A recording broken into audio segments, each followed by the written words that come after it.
Okay, we're live. Here we go. Let me just wait until I see it come on YouTube, and then it's official. I think it's like 5. You're not supposed to say, hold on, we're live. You're supposed to say, go. It's okay. It's going. There we go. All right. Hey, everybody. It's Antrea Live. Cody's here today from Cisco. And Luther's here from Rancher. And we're going to broaden our horizons. And Matt's here. What's up, Matt? Where are you from? You're coming from Massachusetts because you live in the same state as I do. Good. I'm glad you can hear me. Let's see. Luther's here from Rancher. We're going to look at K3s. We're going to look at Antrea running different platforms, talk about different CNIs. Cody can't stay for the whole show. So, Cody. Hi, Cody. Hi, Luther. Man, it's been too long. Good to be on with you again. So what have you been up to today? Cody was one of the original Antrea folks back in the day. Yeah. PM. And tell us about what you're up to nowadays over at Cisco. Sure. Well, first off, congratulations on how far Antrea continues to push the boundaries. Been really fun to watch and really fun to root you on from a different place. But now I'm over at Cisco, and I'm getting to play in an arena where we have some interesting as we go to multi-cloud and we go to a lot more deeper fabric integration, right? Taking a lot of the things that are happening with containers and container networking and orchestrating that all the way down to the fabric. And so what I've been working on, if any of you have Cisco infrastructure and are running Kubernetes on Cisco infrastructure, you may or may not have heard about a CNI called ACI CNI. And it basically extended Cisco ACI into Kubernetes. But, being that Kubernetes is such a large community and it's all about choice and about interoperability, we've really tried to pivot the position that we're taking at Cisco and being able to leverage the value of our fabric and what we can do for Kubernetes. And so I've been working extensively on a new vision and a new direction for how we do container networking in Cisco. Specifically, we're building for lack of an official product name yet, an operator framework that allows us to allows our fabric to respond to intent that's specified anywhere along the stack. So, let's imagine a typical Kubernetes installation. You've got, at the bottom, you got a fabric, and then you've got some type of infrastructure, whether it be bare metal or a VM infrastructure. And then you've got, different flavors of the distribution. You've got your CNI. Maybe you've got service mesh installed. Maybe you're using something like Multis to, containerize network functions and do some more advanced, networking stuff with your containers. And so what we want to do is provide a framework so that wherever that intent is specified, whether it be up in service mesh, whether it be in, the CNI and Kubernetes, maybe it came from the network operations team down in the fabric, be able to see that intent, canonicalize it, centrally within, our Nexus dashboard and kind of a Kubernetes operation framework and be able to enforce that intent. So, for example, let's say you have service mesh running, right? Cody, what was that? Do you have a visual aid you can show us for the folks that are watching? Oh man, we didn't test sharing my screen. Probably I do. I did a cab meeting earlier today, so I think I could probably pull that slide. If it doesn't work, you can just tell Jay what to draw, and then he'll just. There you go. We'll just draw it on the fly. I love that idea. Why don't you take a second, see if you can pull up a slide, and while you do that, Luther, we can parallelize. Luther can get started on what he's going to show us, because he's going to show us getting Antrea running on K3s, and maybe while he's doing that, tell us what the hell K3s is anyways, because some of us don't know. Some of us live in a different world because we don't work at Rancher. That's a lot of people. Okay. So we wanted to get Antrea running on K3s, and the basis of K3s is it's kind of a little micro distribution. It's really good for edge stuff. Frankly, there's a lot of people in the community who just do Raspberry Pi stuff with it. So we get a lot of conversations with really cool people who are doing a bunch of weird, crazy ARM stuff. But the trick to K3s was removing etcd and replacing it with SQLite. That was the super trick to make that thing nice and neat and tidy. So it's also opinionated. So we actually make a bunch of decisions for you. So it's easy to boot, but you can turn off all those opinions and you can do your own thing, which is what we're going to do. So I don't need to show that demo this exact second if Cody's ready, but that's I got it here for what we're going to go through. You go back to Cody, then we'll throw it back to him. Use some okay, Cody. All right, go ahead and just get fired up. We'll go over to Cody. Yeah. Let's put this here. Let's see if we can see it. You got that? Does it sharing all right? Yes, we got you. Okay, beautiful. It's working. Oh, that's beautiful. That's a nice slide. You're a corporate guy now. Yeah. Are you a designer too? Like, what's going on? Cody's all grown up. Oh, okay. I don't know about that. Right. So, okay. I was talking about this idea that as, we are ever more moving toward, truly being able to declare intent. And this whole idea of Kubernetes, which I love about it, is you've got this model, right, where you can declare like the configuration that you want, and the whole idea of Kubernetes is you've got decoupled pieces of it that can respond to the pieces of that model that concern them, right? And really, networking is no different, right? We have different intent at different layers in the stack. You get your app developers; they're specifying service graphs along the service mesh.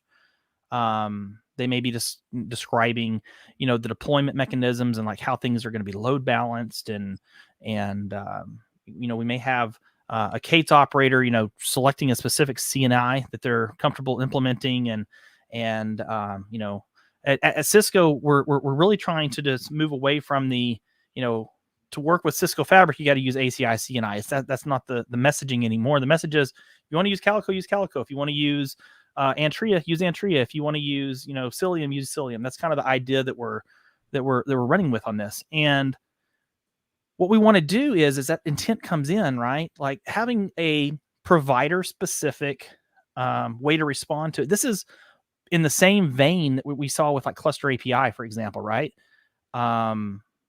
Cluster API has these various infrastructure providers.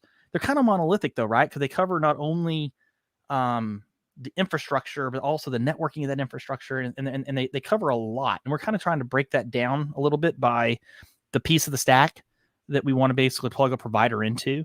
So, if I'm a Antrea provider, I can understand some of the features and capabilities of Antrea and translate that into a canonical model, right, within our framework, and expose that to the fabric so the fabric can understand, hey, I've got this container network function out here that, really needs to, it's something specialized for telco, and it needs to make a BGP connection, or have this VLAN available to it, right? So our fabric can say, hey, I know where that got scheduled on which host. I know what leaf switch is connected to that host, and I can make that VLAN just show up on that host and get piped into that container. And so it's a very responsive approach to container networking, and again, keeping things declarative, but allowing them to cooperate. Is this like people in the cloud, or is this people not in the cloud, or is this everybody? It's everybody. So obviously, I think if you think about where Cisco, we're concerned a lot with on-premise stuff, right? Because we've got the hardware, networking hardware underneath those types of installations. So I think there's going to be a lot of value there, but we also want to make it just as easy if you're in, Amazon, or if you're in, Azure or Google, right? Or another public cloud, to be able to, say, hey, I've got this cluster, I've got these security policies, but they still may need to talk to workloads that are on-prem, right? And maybe we've got an SD-WAN set up, and we want to prioritize traffic going into those pods, in the public cloud, et cetera. How do we provide that end-to-end optimized path, right, between, workloads that are on-prem or workloads that are multiple clouds, when it involves that many different layers of the stack? And so, we want there to be choice. We want you to be able to choose a service provider you want, distro you want, CNI provider you want. If you're using our hardware for networking, we want to make it extremely easy for that hardware to respond and collaborate. Or make sure that we set up the appropriate services to interconnect your clusters, wherever they may be. So that's the approach that we're taking at Cisco right now. And it's again a very different approach, I think, than we've taken in the past. And I'm excited to as we get more of the framework kind of built out. Jay, we're definitely going to be reaching out to the Antrea team, reaching out to the Calico team, the Cilium team, just so that we can say, hey, what's it going to take to build a provider, and make this a possibility. Cool, that's awesome. Yeah. You can reach out to us anytime. We miss you, Cody. We miss you so much. Luther, can you get started on your demo, and then maybe we can talk some more about this? I just need to know why Cody hates flannel so much. I get that on the back. How come you didn't say anything about flannel the whole time? I mean, I thought I'm literally. I thought you'll have a flannel like migration tool or something, right? Is that done yet? Is that true, Jay? Why would you backstab me like that, Jay? I didn't say that. I did not say that. But I think that. Wait, do the people use Canal still?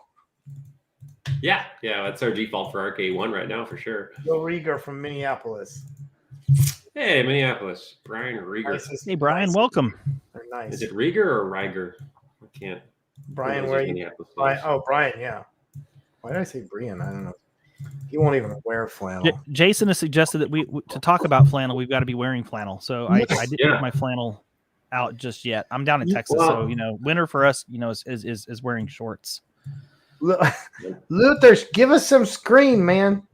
Some screen? Show us something. I'll give you some screen. Here we go. How do you share? I think he's got to stop. Let's see. So we're going all polyglot today. So we've got the whole. This is real interesting. I'm glad that you explained this to us, because I never understand how the Cisco stuff plays into the cloud stuff and the Kubernetes stuff. So now this makes sense, because it sounds like you're all in a great position to provide like the stuff that everything else runs on top of. Right? Yeah, and it's interesting, right? In regards to if you think about like the VM space and what Cisco did with ACI, right? We provided a way to segment those VMs, and it was very, the challenge there really is that with the ACI model, right? You could kind of only have a VM in like one security group, if you will, right? And with containers, it kind of explodes, right, in the number of connections you can have. And what we're really trying to do is have a better mapping and also where that intent is specified, right, instead of the network operators having to drive that. And we really want that to be in the hands of developers and us to be able to delegate it in a safe way, right? Let the developer specify what connections they need, but if there's like bigger tenancy and compliance restrictions, we can still enforce those. We can see your whole screen. Okay. That was the intention, because I wanted to show you some other stuff too. Show us everything. Okay. So I wanted to see what this ACI CNI plugin. I think we talk about that more. That's so cool. So really quick, Cody. So does that mean you all have like a whole public API site or something that you're building out? We're building it. We haven't released it yet. Like I said, you're getting stuff hot off the press. This is stuff that we're right now building some. Okay. Initial POCs around, and next year we'll be full blown. So in the show notes, I'm going to put the show notes here, Cody. So if you want to go in there and add links or whatever to all this stuff that you're doing, I'm sure there's people that use Cisco stuff that would be interesting. Luther, we lost your screen just now. I did it on purpose because it looks like it was too small. So I'm just going to be nicer. Okay. Vivek, thanks. First of all, thank you for coming. And second of all, thank you for offering to give us a K3s class with Antrea. If you guys can't beat you to it, I can do it. There's some competition. You got competition here. Okay, all right, Vivek. Hold on, bud. Give me a second here. Okay, so can you see my? Okay, so this is. I'm gonna make this a little bigger. There we go. Okay, so this is my Proxmox setup that's in my closet over here. I have a new box coming up here if I want it, but I'm gonna start first off with this one that I created earlier. This is just an Ubuntu box, base install, super stupid easy. And I just want to quickly to show you the K3s stuff because this is literally all you have to do to get K3s, get a K3 server node to start. It's really simple. But if you want to do crazy stuff with K3s, you kind of got to learn how to configure it, especially on install. It runs processes, right? It just runs the processes natively on the service. There's all embedded too. Yeah. So RKE2s, the build for RKE2, the architecture for RKE2 is to actually spin up sub processes. So it just kind of execs them out and then has them all running. And it's generally the upstream stuff from Kubernetes themselves. It'll be an upstream kubelet, upstream proxy, etc. K3s has it all embedded. So if you want K3s to work, if you want K3s to be upgraded with a new version of Kubernetes, you have to have it all vendored in, compiled in, one binary, good to go. So K3s. What about this cluster APIs K3s provider? How do you feel about that? I don't know. Let me go give an opinion. All right.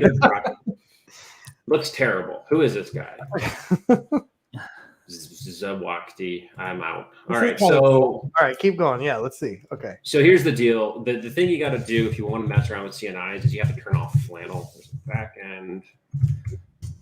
Okay, so you get Flannel by default, and then we're swapping the CNI out. Okay. Yeah. So as I said, it's opinionated, right? So you're going to get Flannel by default.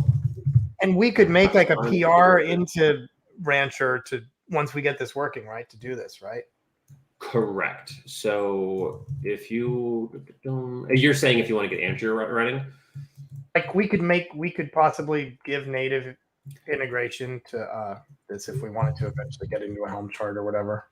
Yeah. So if first off, if it's in a Helm chart to consume it is much easier. So the better thing to do is to actually get it into RKE2. RKE2 is all driven by Helm charts, and it's actually configurable, super easy. It just runs those Helm charts on boot. It's like really simple. K3s does something similar, but to turn off some of the stuff, you have to do it by hand. RKE2 kind of extends the K3 stuff, turns a bunch of this crap off, and then lets you do upstream K stuff. So it's kind of hard to explain, but this is the gist, by the way, is Flannel comes, it's the initial pre-installed, and to turn it off, you have to grab this Flannel backend, specifically Flannel backend none. This is where they're saying do custom CNIs, as you can see here. And then you can set this in what they call an execute. I'm gonna file an issue right now on RKE2 to do this. Are you gonna do it? All right. So this is what I want to set, and then I'll show you. And this over here, oh, I don't have that over there. So there's install K3s, not that. You want to do install K3s exec. There it is. So yeah, it's this one right here. So do that. Let me make sure there's an example we have in here. I did this yesterday, like really fast, and it worked. AVB will probably be spamming the channel saying you're an idiot. Try to get this going. Where is it? K3s. Yeah, you can do it like that with extra param. All right, so let's try this out. So this should be something along the lines of K3s params. It's not exact, it's params. K3s install. I need to find the specific command. Some time for me while we do it. So we are setting that up. I think the big thing here is that we're really trying to make container networking work on the ARM architecture, especially as we're seeing more and more server backends, right? Using are you getting ARM? A lot of that? Because so are we. We're hearing a lot of that stuff. We are. We're seeing a lot of ARM usage, and so I think it's. I just ordered my first ARM laptop last night. I'm fired up. So is it the M1? It is. It doesn't count. Yes. Yeah. He doesn't. I got my wife one, and I'm jealous. It's really nice. It's not like you don't get nerd points for running M1s. How dare you? I don't need nerd points. You know, I just want a fast machine. I filed the issue. I have an M1 MacBook. I like it. Yeah, the man, we're like on almost a month and a half or more. Brew package repositories aren't all M1'd out yet, though. Like half the stuff or some of the stuff doesn't pull down for M1. Yeah. Well, Okay. I think we're going to see this in what we're doing with CNIs and stuff as we go along, right? Like we're going to still have to work through some of the ARM bugs, and this is really cool. Well, according to Antonin, there's 0 bugs. He says he just loves it. He's got it all figured out. All right. He's running Antrea on ARM right now. He's probably. If Antonin says it, then I believe it. I don't know. I'm putting words in his mouth. All right, guys. Sorry about that. So here it is. This Yeah. is the page I was looking for. So this is the quick. This is actually a bad docs. If anybody wants to fix that, it's actually now it's flannel backend equals none. But this is what I was looking for, is a basic example of how you use the environment variables and pass it in so that the install script actually works. So I'm going to stop sharing that real quick, and I'll show you my example here when I get back to sharing with this. I'm going to share my PowerShell screen right here. And I know Junjin and Antonin are both here, so that's cool. And so Antonin, folks, and I know Matt's here, and we've got some other people here. If folks have other questions that have nothing to do with what we're doing right now, that's totally fine, because this is a live show. So like, you know, don't let Luther push you around here. Like, I'm such a bully. So can you see my, hey, can you see? So if there's any other Antrea announcements or anything, please let us know. We can talk about them asynchronously. All right. Do you have to take my share? Switch in your terminal. All right, cool. There it is. Oh no, it's all, there we go. Thanks for doing that. Okay. All right. So as you see here, curl, this is super simple, right? You're going to curl off, get the K3s installer. This is the key right here, is the backend equals none. If you let this thing go, this is just running on a super small VM. This is no big deal. And you'll see how fast this thing boots up. It's pretty sweet. Okay. And then, can you paste that somewhere so people can play along? I'll put it in private chat real quick. In the comments, paste it wherever you want. You I can't comment from StreamYard into the other one. I don't care. You go put it on YouTube. Okay, so that was it. It's done. So if you get K3s, Cube, CPL, get nodes, you'll see we have a node there. It's still not ready yet. It's that easy. So you've got a VM. For people that don't know how K3s works, you've got a VM. There's nothing on it. You don't even have. Do you have Docker running? You don't have Docker running on it. You have anything on that VM? No, nothing. It's containerd, so it's all pulled in and running. So you're bootstrapping containerd through K3s, right? Mm-hmm. Okay, so it's maybe the fastest way to get a cluster. You just literally can wget K3s. It's one line. Yeah, the actual one liner is stupid simple.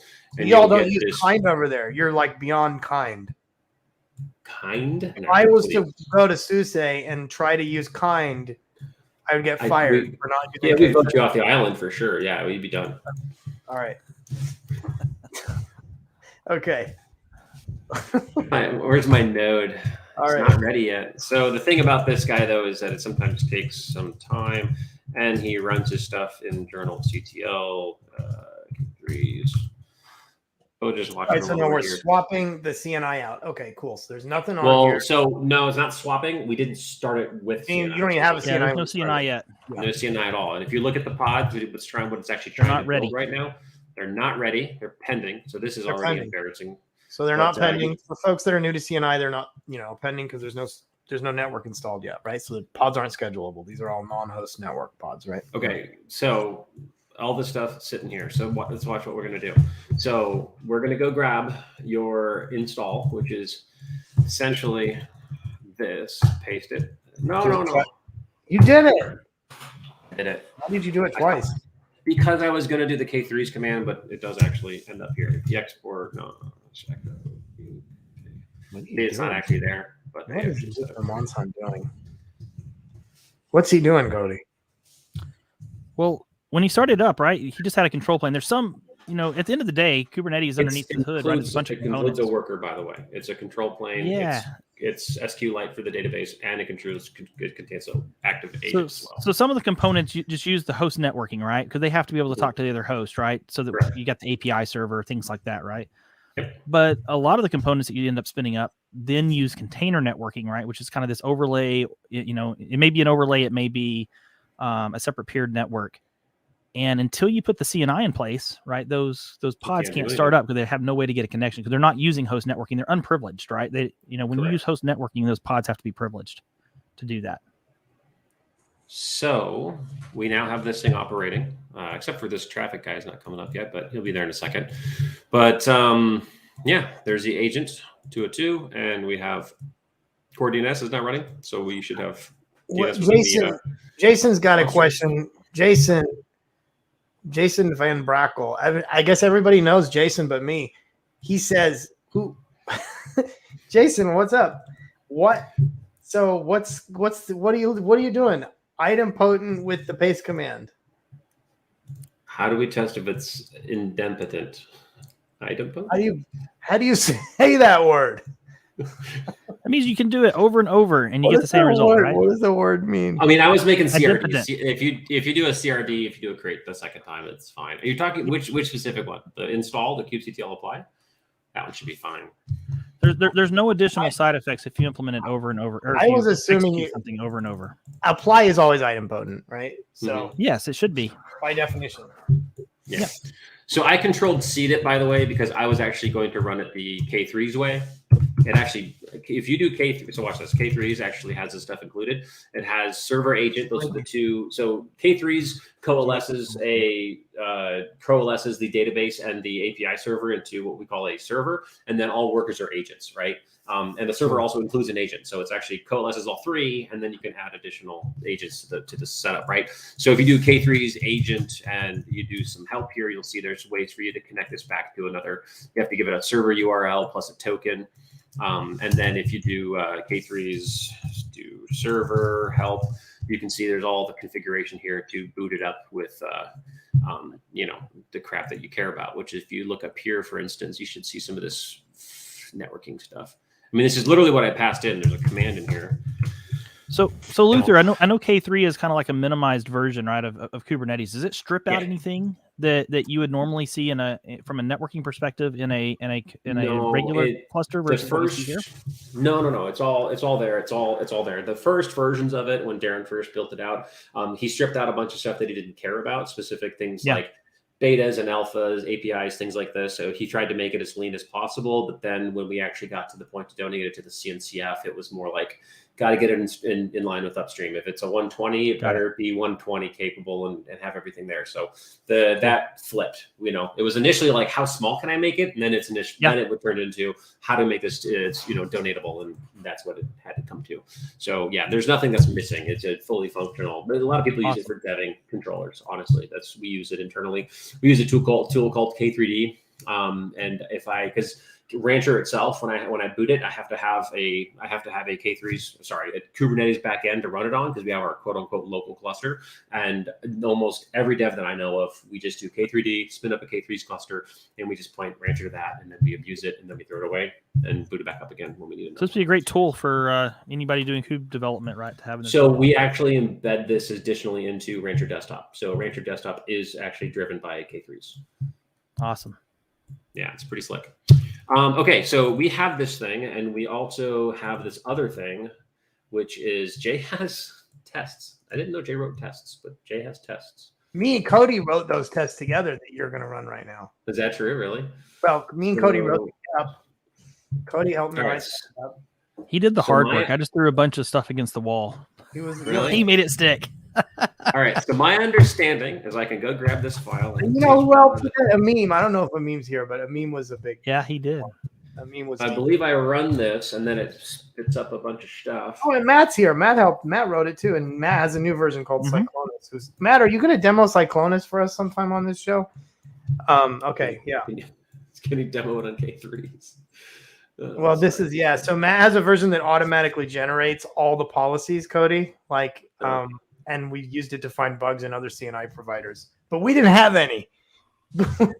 we found like one bug in Calico. It was a minor bug, and then we found we found a few bugs in Cilium, but I think they're working through them. Oh, that's good. We've got a standard suite. He built a fuzzer. He built a CNI fuzzer that probes everything. Very cool. He's gonna do a huge one. Yeah. No bugs, says Matt. I just need to get my kube config. I need to export it here, so I'll just grab that to restore it there. Let's see. Okay, so he's running the table test to confirm that Antrea is actually working properly. He's running all the policy stuff. And then let me get my IP again. I'll log in from the other side and do a watch on the pods. So the cool thing about these tests used to take forever to run. Jay, they're using the new framework, right? Where you sped it up? We're not waiting on timeouts and stuff. I don't know what Yash is talking about. We made it a lot faster. You know who helped me? Rajas helped me make it faster. He did a PR. Matt reviewed it to make it way faster. And what we did was we did some stuff like consolidating. I forgot what we did. We got rid of the unnecessary containers. We were running like 3 containers for every pod. Now we just so it's a great place for people to get involved, right? And if you're thinking about where to contribute, where to get involved, things like testing is always a huge need. Testing and docs. I just found an issue. We need UDP policy. We need to do, so we added this for Windows clusters, but we didn't add UDP functionality. Right. So we need somebody to go into these tests and actually get them to probe UDP for Windows, which would be really cool. I just found an issue. I'll put a link to that in the show notes. So that's pretty much it, man. Like, what else do you want me to show you? Like, turn off flannel and... Yeah, so we see the tables there. Let's see. They're almost there. So what it's doing right now is it's probing. It's created a bunch of pods in K3s, and Antrea is running. And then what it's doing is it's checking to see whether all these pods can talk to each other or not, according to the network policy spec that is running right now. And then we should see, if Antrea is correctly running, we should see a beautiful, like 1990s, like spreadsheet in ASCII text. Can I print it on my dot matrix printer? Yeah, that's going to take us back in time, but like it's not there yet. Let's see. If this fails, I'm going to be disappointed. You know that, right? Because I still don't see that chart. So far, each one of these, it's printing out the kubectl command you need to run. So there it is. Wait, what happened? That was my chart. This you could kill with the dots. Yeah, you could kill it. That's it. That's your chart. You can kill the test. It's fine.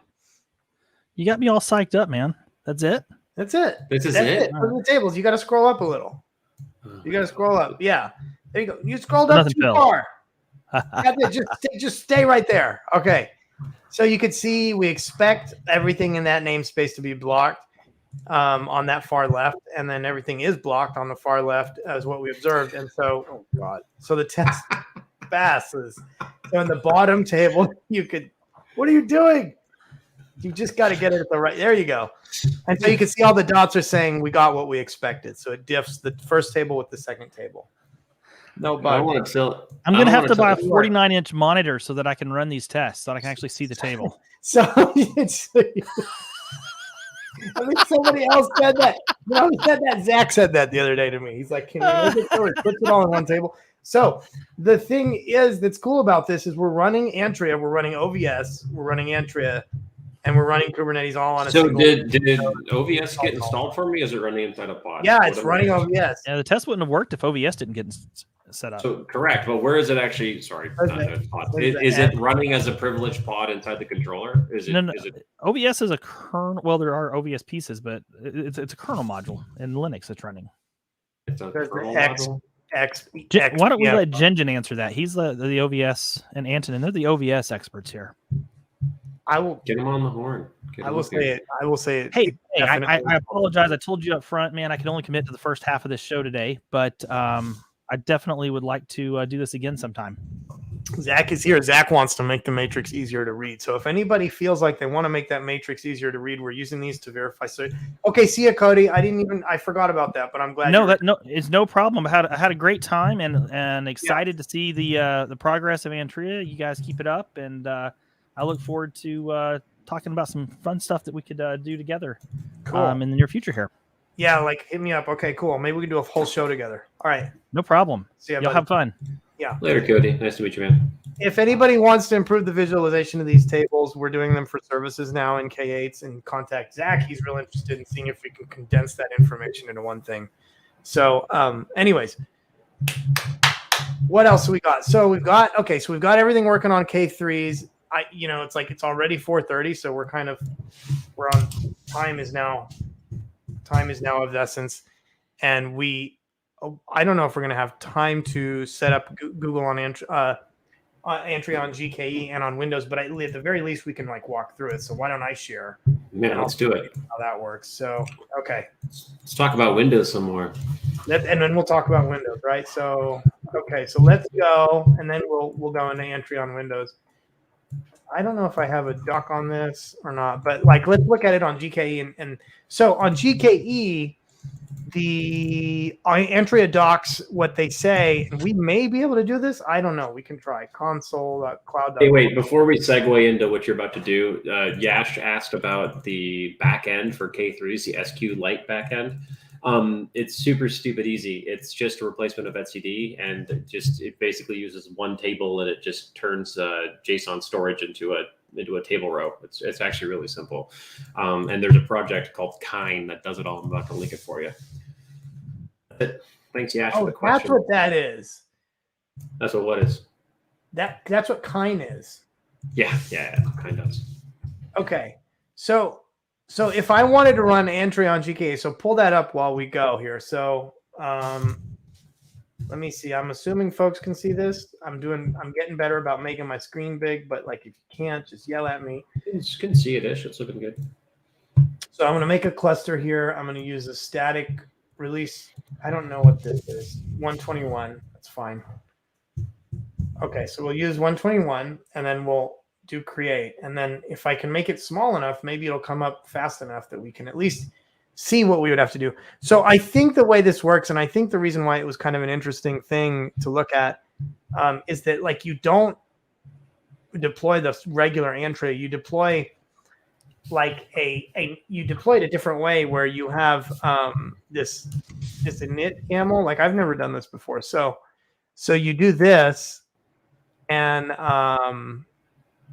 yeah, you do one of these, and when you run this daemon set runs like a startup script, and that startup script is like a Google thing. And I guess the idea is that if you want to have nodes do something when they start in GKE, there's a special container image that you run or something. I don't know. So like if we look at this GCR startup script thing, right?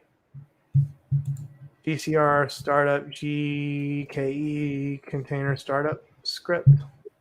I don't know if anybody here uses Google. Matt, you use Google, and so do you, Yash. Why don't you tell me the answer to this? OVS includes a kernel module for data path, which is part of the mainline kernel, and 2 user space daemons. So OVS. So where was my OVS DB server? That's what I don't get. Where is it, Jujet? Where did it go? Wait.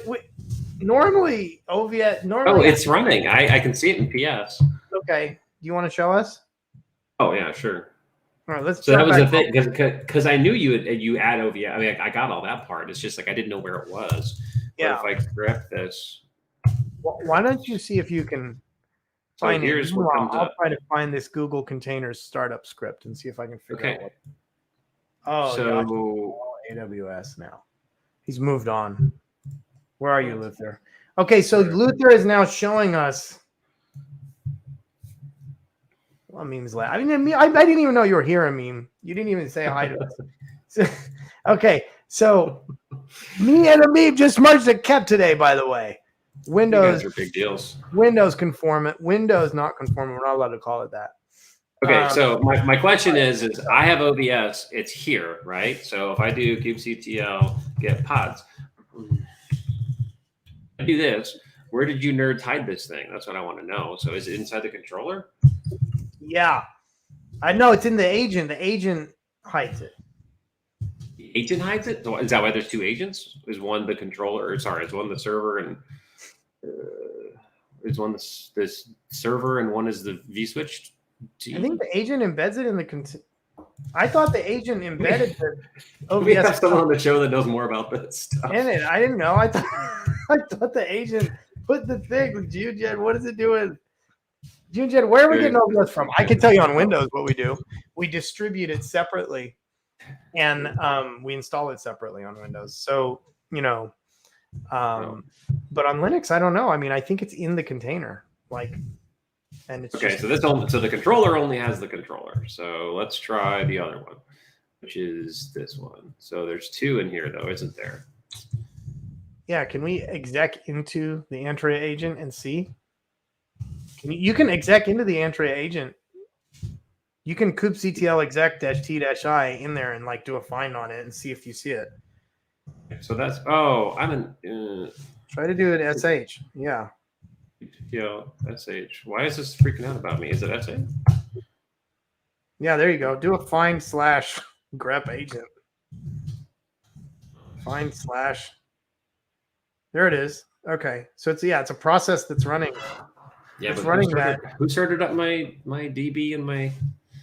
I just want to know who started those 2. No, but I think you can find the OVS thing in there. I think it's see if do find / grep OVS. Oh my god. Or maybe it's just calling because OVS is in the kernel. I don't know. Grep OVS. Okay, there's some crap in here. Yeah, grep-v host. Get that host stuff out of there. Why can't I? Because you're in sh. You can't up arrow it. Terrible. Yeah, you bash for that. But we don't have a bash shell in the agent. Grep-v host. Grep-v proc. But you want to take out proc too? That's fine. Yes. Hey, look at that stuff. There you go. So it's in user bin. So that's not normally there. So it's in. So the agent is unzipping that into user bin on startup. If you do an ls-altr on user /bin, you'll see that maybe the OVS things have different timestamps. On user bin. Of course, doesn't have complete. This thing's awesome. Oh, that's just OV star. That's good enough. Okay, so all that is July 1. Now look at the timestamps of the other things. Without using that arrow, it doesn't work. There you go. Okay. 15. Yeah. So your July 1 timestamps are when that container image was built. Mm-hmm. And you can see all the OVS stuff in there, and all the other stuff is from some other time.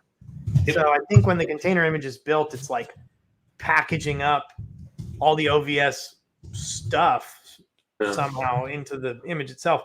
But then I thought OVS was a kernel. Junjun said it somewhere over here. OVS includes a kernel module for data path, which is part of the mainline kernel, and 2 user space daemons for control paths. So those user space daemons are probably what Antrea packages for us. And in fact, we can see this when we run in Antrea. It's easy to see this in Windows because we run it as a raw process. When you run an Antrea Windows cluster, you've got the vSwitch-D in server as running as NSSM processes, and then that's the thing, right? But then, yeah, we also use OVS DB, but maybe that's the OVS DB is Junjun. Here he is. He's back. Okay. We were kind of guessing at stuff. Yeah, that's kind of where we got to with the agent had that. Yeah. Antrea does run OVS daemons in a container of the Antrea daemons, so it runs the daemons inside of it. Yeah. Okay. So the OVS DB is that I don't know what runs the OVS DB, but that's so. Back to this cluster, it's still coming up, right? So I'm trying to get this GKE cluster to show folks, and it's still coming up. And as that comes up, you need to kill more time. Yeah, so as that comes up, we got to waste some time here. So there's a GKE startup script. I don't know if anybody here knows what this. Maybe it's on GitHub. Maybe we can look up the code for it. But GKE has a startup script container, and somehow we leverage that in Antrea, and I'm trying to see. Here we go. Well, here's a Stack Overflow question about it. So in GKE, when I go to a GCP interface, select the node and view the metadata, I see the bubble. Cannot specify startup scripts on GKE. The node has a built-up startup script. Create a daemon set. Well, this was Robert Bailey. This was 20. He answered this. So I don't know. So evidently, Antrea uses this thing called GKE startup script. I don't know what this does, but we can maybe try to run it. Docker pull this script and see what it does. But evidently, what this thing is doing is it's going in and it's it just runs the environment variable. That's great. That's probably super simple. So yeah, you set an environment variable. I mean, the contents of that container is literally just a bash exec $ startup _ script. Like that's hard. It's just like a Trojan horse to run whatever the hell you want on your. It's some little mini rootkit waiting to happen. Yeah. Yeah, it's like a rootkit. So so you put root. So you run this as root. You run a thing as root on your cluster without saying that you're running something as root. And what that thing does is Luther Monson, what? I can't believe my eyes here. What? It's that easy. Okay. So then it is doing this sed replace and it's changing the network plugin from into home Kubernetes bin. Okay. So it's modifying the kubelet startup arguments, I guess. Yeah, it modifies the kubelet startup arguments so that your CNI binary lives somewhere else. So that's the first step, right? It's changing, and then we go back. Why not just put it where you expect it? Why do we have to grok? Why do we have to send some crap in there? Who cares? I mean, I guess they don't allow you to So like, what is it? They don't allow you to change it. That's why. I've never used sed with this colon option anyway, so I'm kind of confused about what exactly that does anyway. So like if I have a string match, temp Luther, there you go. So if I have a file like that, and then I cat temp Luther, and then I sed that file, like what? That's not going to work. What is this doing? Like, I know that's not going to work, but I'm going to change it. J. Right. So if I change this, are colons the same thing as like? Wait, no, that's the file. The second one's a file. Like, yeah, do AC and then do, yeah. I've never done. I don't understand what these colons are. No, temp Luther. At temp Luther, sed-i, sed colon. I don't know what that does. I don't know what sed colon does. I think that's where the rootkit starts. That what it is? If I grep.appit, can I get anything? Dim showed me how to do this. It's you and grep.app. I love this thing. You can grep anything in the whole world. You never use this? If I started using this, I'd never use Stack Overflow again. Let's be honest. Look, see this? They're doing it here. So they're taking sed. If you knew about this, you'd sed colon / what does sed colon do? Sed colon. Does anybody know? It's just a text replace, man. It's just okay. June Jen is saying that clarity on the screen is a little low. It's a little low. It's part of the string match, though, isn't that kind of how Vim string matches? It's the same idea. Usually Zach is the one that warns me about that, but now it's June Jen. Okay, so yeah, it's part of the. I guess it's some new way of matching. But anyways, what it's doing is it's somehow substituting the startup arguments in the kubelet, and then after that, I'm still waiting for this cluster to come up. GKE is slow today, so after it comes up, I can kubectl get nodes, and then you create a role binding.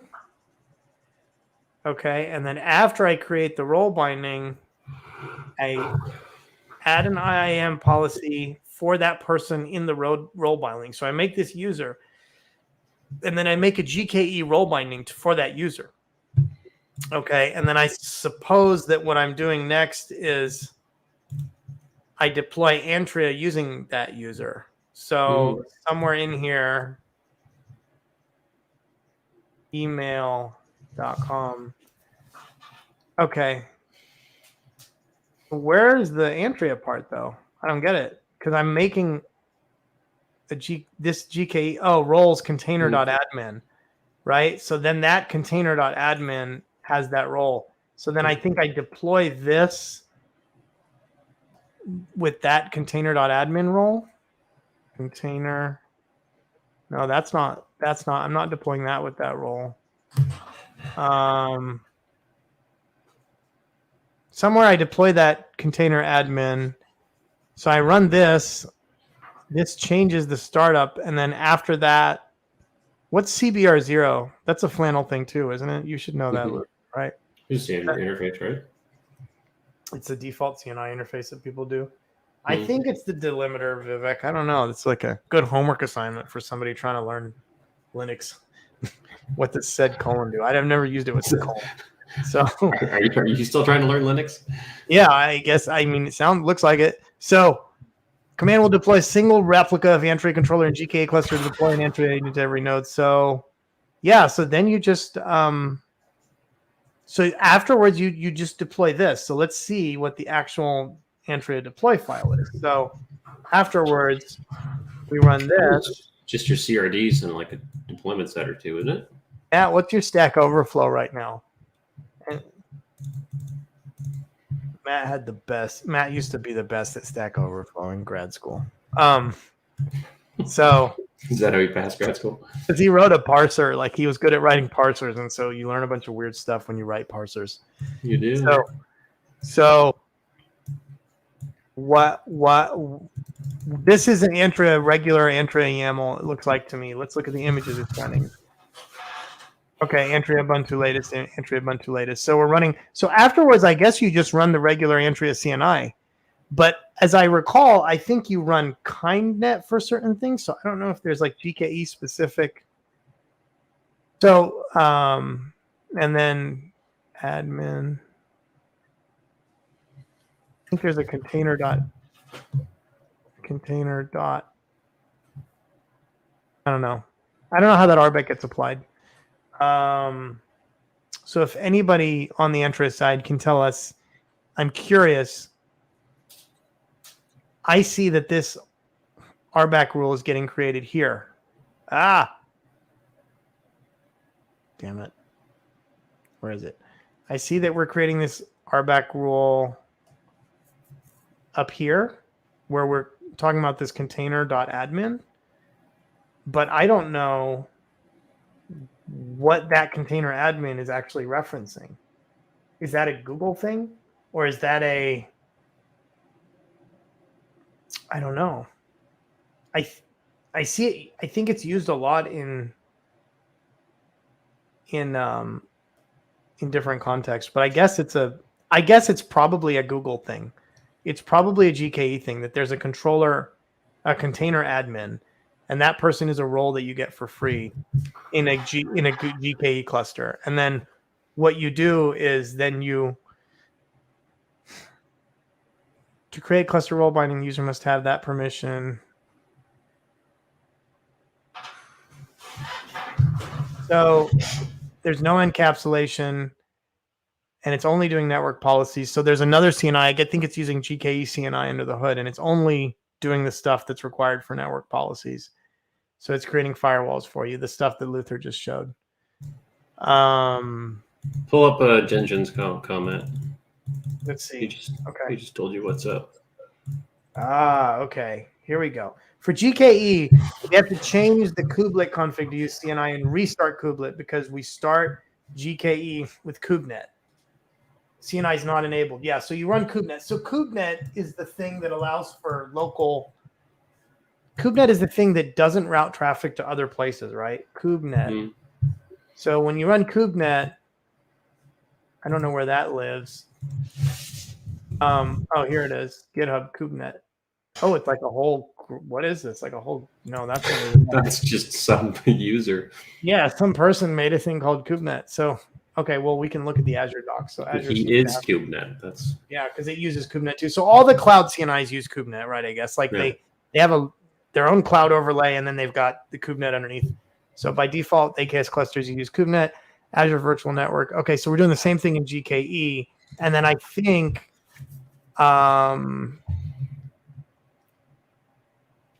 With Azure Container Networking, every pod gets an IP address from the subnet. These IP addresses must be unique across your network space and must be planned in advance. Okay, here it is. Here's the picture. Yeah.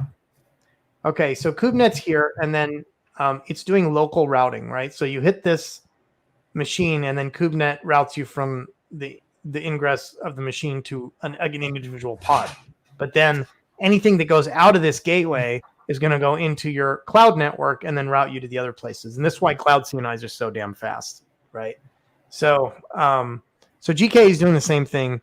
So in here, figure out the problem statement for me though. Why if that's pretty damn fast, why are you tossing that and putting in Antrea? Like, what's Antrea going to have? Network policies. Because network policies, and Calico, Antrea have the best network policy implementations that you'll ever find anywhere, right? And so, like, you know, you're going to want to use a commercial, or not a commercial, but you're going to want to use a sort of an established upstream CNI provider, right? Mm-hmm. And that actually conforms to all of the network policy APIs and stuff, right? And well, and that said, I think you can use Cilium for network policies too, and they have a whole bunch of APIs and other things. So it's like other CNI providers also implement this stuff. But either way, you're going to want some kind of other thing for the network policy stuff. Mm-hmm. And, you know, those, like, you've got global network policies, you've got other things you can do in these sort of bespoke. Does your Antrea proxy also work on this too, or is it going to be? Oh, that's a good question. So, like, yeah, like, do people use Antrea proxy in the cloud, Junjin? Like, what's the deal? What's the story there?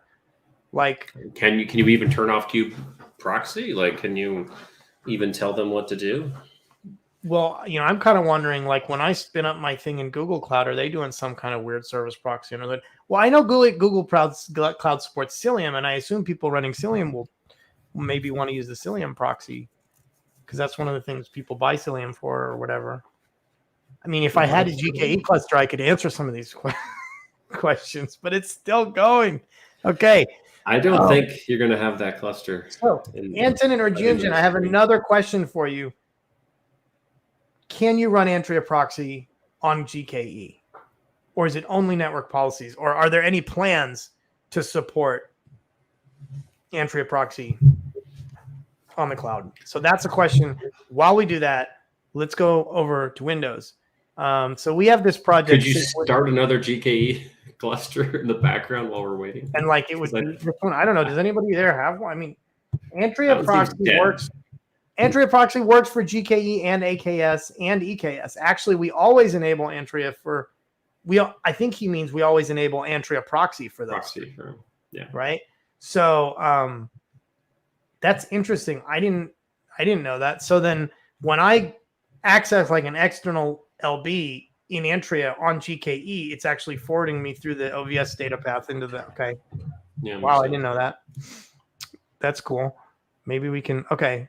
So we have this repository here where we show people how to install Antrea from scratch on Windows. And anybody can try this. You can grab this and you can spin this up at home. You can Vagrant up it.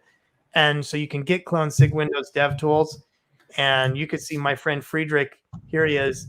Friedrich and Zisheng. He's from the Antrea community. He helped us to fix one of the files in here because we needed the latest version of Antrea. So now we're pulling that down from here. Right, this latest version fixes one of the bugs that allows us to hard code one of the NICs, to hard code the NIC that Vagrant, so that Vagrant uses the right NIC to put the interface on. But so you can Vagrant up this, and then what happens is it pulls down all these Antrea installation files, and so it installs OVS as a PowerShell script. That's the first thing that we need to do. You install OVS, and then once you install OVS, you get those services that Luther just showed you. And then once you have those services, there's other scripts. There's helper scripts that like restart Antrea on the Windows node and so on. And then after you get all that, and then we've got like 2 minutes left. After that, let me put this in the show notes. I just can't believe Yash. I just didn't know Yash was coming today, and I was so happy to see him. Yash, are you gonna put the show notes in? You can like be a part of the team again if you just copy paste this into the GitHub repo. You you'll be like a first class show member again. So we pull all this in, and then we start these things up, and we start this Antrea Agent conf is directly pulled down, right? So this is the YAML file that is pulled down normally as like a config map in the Linux environment, but like, here, this is the configuration. You pull this directly down into the Windows node on the host, and it's the same thing that it's just the generic configuration of it. So like once you pull all this stuff down, right, then and you unzip the CNI plugins onto the host, and we run. This is the host local plugin. So the host local plugin is what gets the IPAM, gets the IP addresses for you and stuff, and allocates them on your node. Once you unzip all that, then you go in here and you got another PowerShell script. And these are all in the Antrea repo as well, by the way. This is just a completely automated way of running them. So then at that point, you've got you've got all these folders, and you can see Windows is very complicated, and I'll be the first person to admit it. So not that bad. It's like, so you get all this, and then Defender, Windows Defender. I didn't even know we had Windows Defender. I don't know who did that. It wasn't me. Always there. I think it's because I copied this from the Antrea repository, so it's still in there. Yeah. So, and then we start the kube proxy. We don't need to do that now because Antrea proxy all doesn't require kube proxy anymore. It can proxy everything. But when we originally did this, we used to start the kube proxy. So we should probably file an issue to get rid of all this. We don't need the kube proxy in the Antrea installation anymore. But this starts a user space kube proxy. And then can you explain Antrea proxy when it boots up? Like who decides if kube proxy is there? Like does Antrea kill it? I mean, who decides who's the proxy for the whole service, for the whole cluster? Yeah, when kube proxy, so I think the rules are redundant. So and I've asked this to Junjin before, and he said I was right. So I'm right. The rules are redundant. So you've got routing rules that are user space routing rules that are created, and you've got Antrea proxy routing rules. And I don't think it's like, I don't know how it's defined who does what. In the case of running older versions of Antrea, the node port rules don't exist. So you use the node port routing rules to route the user space proxy. But you use the node port rules throughout the user space proxy, but all the other traffic goes through Antrea proxy in that situation. So I don't know, though, whether OVS takes precedent over the kube proxy routing rules or not. I'm assuming there's a routing precedence in the Windows OS or something, where like if you match this first, then you go here. But if you don't match that, I assume there's some kind of a fall through that happens. Because I think any OS probably allows you to have redundant routing rules, right? I don't know. So it would be interesting. Again, another question for the Antrea engineers on the call, right? Like, how does that work if you're running both? How is precedence and how does the data path calculated if you have two different things that have routing rules? Okay, so then finally we just NSSM all this, right? So we do an NSSM step, and that's a Windows thing where you basically install like a systemd service. So we do an NSSM step where we give it the name of the executable, and we can't do wins, Luther, because we're running containerd. So that's why we're not doing wins here. So win is a thing that allows you to run like an agent. That wait until you want CSI proxy, sir. That's a feature being added to wins. Okay, that's actually pretty. Well, maybe we can start using it. I don't know. So install Antrea Agent. So then we install Antrea Agent as a service, right? And we also have this thing that installed the OVS stuff as a service, right? And so now that NSSM has sort of installed all those things, then we do I think we do a reboot somewhere in here. Yeah, we do a reboot. So we have Antrea 1. Oh, no, we don't do a reboot, actually. So we actually just wait until kube, Antrea, and OVS are running. And then after that, we just poll for everything being running, and then we're done, and we just write them out a final time. So, we start up Kubernetes, we make sure Kubernetes is running, we make sure the OVS stuff is running, and once the OVS stuff is running, we also want to make sure the Antrea stuff is running, and at that point, you're good. You've got it all working. So, And my cluster is still creating on GKE, and it's been an hour, so we can't actually show GKE or Windows. We could only walk you through those. But we could do demos of those next time if folks want to see it. Let us know. There's a show. You go to antrea.io/live, and you can file issues there on my repository. Where is it? Here it is. Okay, you can file issues here if you want, and maybe someday we will put that in a put that as a actual link on the Antrea stuff, and then yeah. Okay, cool. That's it. It's been an hour. The show's over. Good times. You, I'm gonna file an issue to get Jinja on the show. That guy seems to know everything. So file it. Yeah. Junjin, when are you gonna just run a whole show? So maybe we get Junjin to spend an hour with us and like hack on some stuff next week. Or see, now we're talking. What's that? I said now we're talking. Yeah. Cool. That'll be awesome. Thank you so much, Junjin, for helping us figure this stuff out today. So yeah, Antrea on Windows and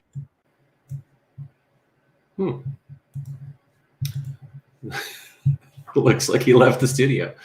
Hasta luego, everybody. Bye-bye. I don't know what happened. No, that was on accident. I don't know what happened. My thing cut out. I accidentally reloaded my browser. So Antrea on GKE, Antrea on Windows, Antrea on Luther Monson. It just runs everywhere, even in Luther Monson's house. I don't need Antrea on my bed. I'm good. It's in your house. It actually is. We're currently. It's in my data center right now. All right. We'll see you all next time. Thanks, Luther. Bye, guys. Well, you specifically.